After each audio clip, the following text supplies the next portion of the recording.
आपकी एंजियोग्राफी होने वाली है, हो रही है। मैंने कहा ये एंजियोग्राफी है, एनमरोग्राफी थोड़ी। एनमरोग्राफी होती तो डर लगता, ये जियोग्राफी। तो हमें आभारी होना चाहिए अपनी मेडिकल साइंसेस का, हमें आभारी होना चाहिए अपने जीवन शैली में नए नए आचार विचारों के प्रचार और प्रसार का। हमें आभारी होना चाहिए कि योग जितना हमारे सामने आज एक्सपोज है, पहले नहीं था। बैठे बैठे खा खा के मर जाते थे। नाना जी को बड़ा शौक था, 58 साल में रिटायर हुए तो उड़द की दाल में जितनी दाल उतना घी डालते थे और बड़े घी दूध का खाना। अब पता नहीं वो घी क्या कर रहा है। निश्चित रूप से डायबिटिक रहे होंगे, लेकिन कौन टेस्ट करता था? कोई एक्यूचेक था? भाई हार्ट अटैक में बैठे बैठे चले गए साहब, ऐसे ही भगवान जी ने उठाए। अब भगवान जी ने उठा लिए, बैठे बैठे चले गए। भैया हार्ट का कोई आपने वो कराया, एंजियोग्राफी कराई या आपने टीएमटी टेस्ट कराया या कुछ कराया? तो कई बार हम डर जाते, मैं भी डर गया था साहब। मैं आपको बताऊं कि उस समय हालत खराब हो गई थी कि पता नहीं क्या हो, जब अटैक हुआ बाद में ठीक कर दिया लड़ा के रोग से। ये भी बता रहा हूँ 96 की बात बता रहा हूँ, 96 14 साल पहले एंजियोग्राफी हुई। तो मैंने एक बड़ी संवेदनशील सी कविता लिखी, इसमें आपको मेरा डर भी दिखाई देगा, अगर मुझे याद है तो मैं बताता हूँ। 1966 में पिताजी ने कहा कि पीएमटी की परीक्षा पास कर लोगे तो एचएमटी की घड़ी पाओगे। तब पीएमटी होता था, मेडिकल में जाने के लिए टेस्ट होता था। पीएमटी की परीक्षा पास कर लोगे तो एचएमटी की घड़ी पाओगे।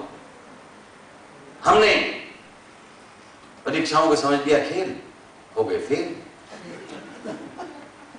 कैंसिल हो गई घड़ी और आंखों में आंसुओं की लड़ी।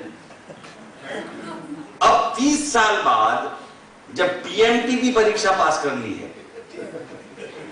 पीएमटी पॉजिटिव आया, बहुत पॉजिटिव आया ट्रीटमेंट टेस्ट। जब 30 साल बाद पीएमटी की परीक्षा पास कर ली है तो देखते हैं कि हमको मिलती हैं जिंदगी से कुछ और घड़ियां या पिताजी को आंखों में आंसू की लड़ी।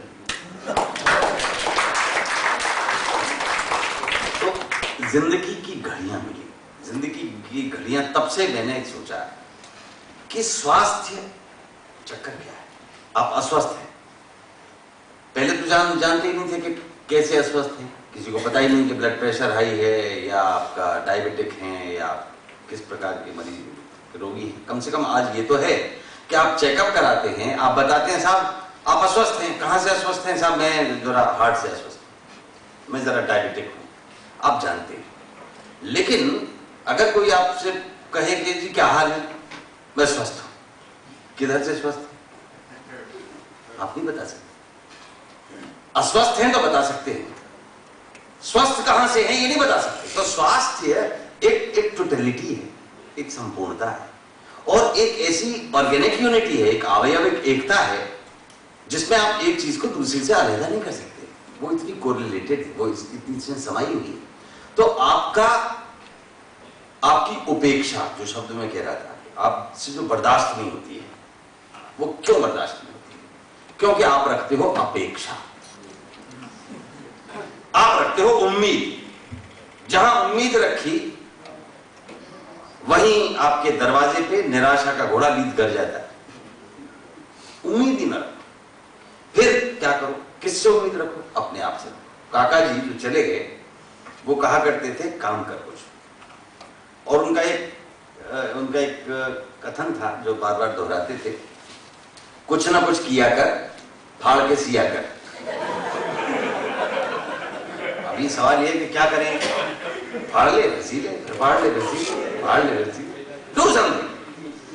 तो बुढ़ा कब होता है आदमी? काम करने वाला आदमी मरने से सिर्फ घंटे 1.5 घंटे पहले ही बुढ़ा होता है। इसलिए उस क्षण तक काम करते रहिए जिस समय तक कि मृत्यु एक अनिवार्यता न बन जाए। काम में लगे रहेंगे तो शायद अपेक्षाएं नहीं रखेंगे, उम्मीदें नहीं रखेंगे और किसी भी प्रकार का दोषारोपण दूसरों पर नहीं करेंगे। मदद करना सबकी, इनायत न करना। गलती कब होती है? जब आप किसी पे मेहरबानी करना दिखाते हो। मदद करना सबकी, इनायत न करना, न चाहे कोई तो हिदायत न करना। ये बुजुर्गों के लिए सबसे बढ़िया फॉर्मूला बता रहा हूं। हिदायत ही मत करो, मत कर, अब तेरा मन जो तू चाहे कर।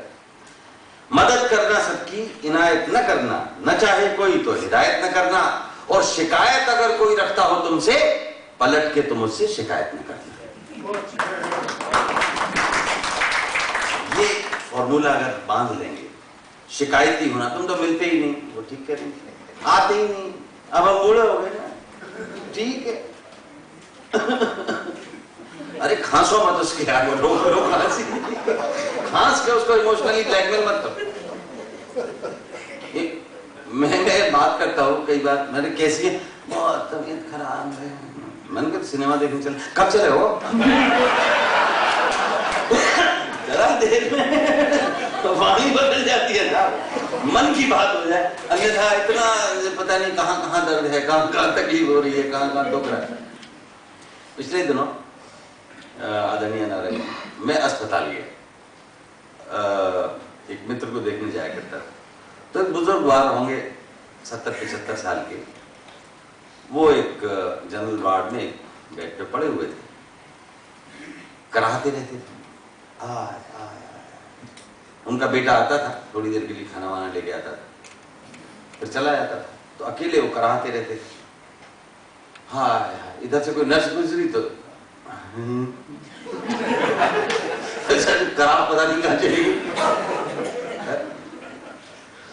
अब वो फिर बेड चेंज करने आती थी, 4-4 मिलके, केरल की छोटी छोटी सी लड़कियां, सांवली सांवली सी। हाँ क्या भाई है करता बाबा, चुप नहीं रहता।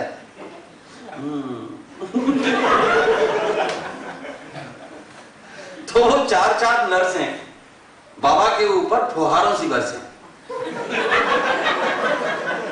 और बाबा उनकी उपस्थिति में एक बात नहीं करा। मैं आपको सही बात बता रहा। तो ये कहना कि वृद्धावस्था में, साहब रुग्णावस्था में रति नहीं रहती, काम चेतना नहीं है, इंद्रियां शिथिल होगी, सब कुछ ठीक है। सब कुछ ठीक है। अब वो क्या हुआ, उसके बेटे से मैंने कहा, यार तुम्हारे पिता इतने अशक्त हैं और कराते रहते हैं, तुम क्यों नहीं पूरे दिन समय देते हो यहाँ? बोला साहब दुकान बंद कर रखी है, छोटा सा बच्चा है मेरा, वो भी बीमार है। मैंने कहा वो कहाँ है? वो एक नर्सिंग होम में साहब, वो जरा, तो मैं वहां तो तू पैसा खर्च कर रहा है, बाप के लिए तो कर नहीं रहा। बोला वो तो अब क्या करूं, बीवी की माननी पड़ती है, बीवी कहीं जनरल में नहीं भर्ती कराना, बच्चे को तो नर्सिंग होम नहीं कराना है, ठीक ठाक इलाज कराना है, सही बात कर रहा हूँ, आपसे घर से पाए। मैंने कहा ठीक है। तो कई बार आम आदमी भी बड़ी काव्यात्मक बात कह देता है, कविता जैसी कह देता है। तो बोला अशोक जी, पुलिया को देखूं कि गड्ढे को, बच्चे को देखूं कि बुड्ढे को। ये कड़वा सत्य है। उन्हें पुलिया देखनी है, गड्ढे नहीं देखने, बच्चा देखना है, बुड्ढे नहीं देखने। इस कड़वे सच को स्वीकार कर लीजिए, और अगर पुलिया वो नहीं बना रहे तो आपको स्वयं बनानी पड़ेगी, स्वयं बनानी पड़ेगी। मैंने उससे कहा बेटा ऐसा है, तेरा बेटा उधर बीमार है, तेरा बाप इधर बीमार है, तू एक काम कर, पैसे की चिंता छोड़ दे, या तो बचा ले या खर्च कर ले। अगर बचाने हैं तो बच्चे को भी दादा के साथ दाखिल कर दे, और खर्च करने हैं तो दादा को भी बच्चे के साथ दाखिल कर दे, दोनों 2 दिन में ठीक हो जाएंगे, दोनों साथ रहे।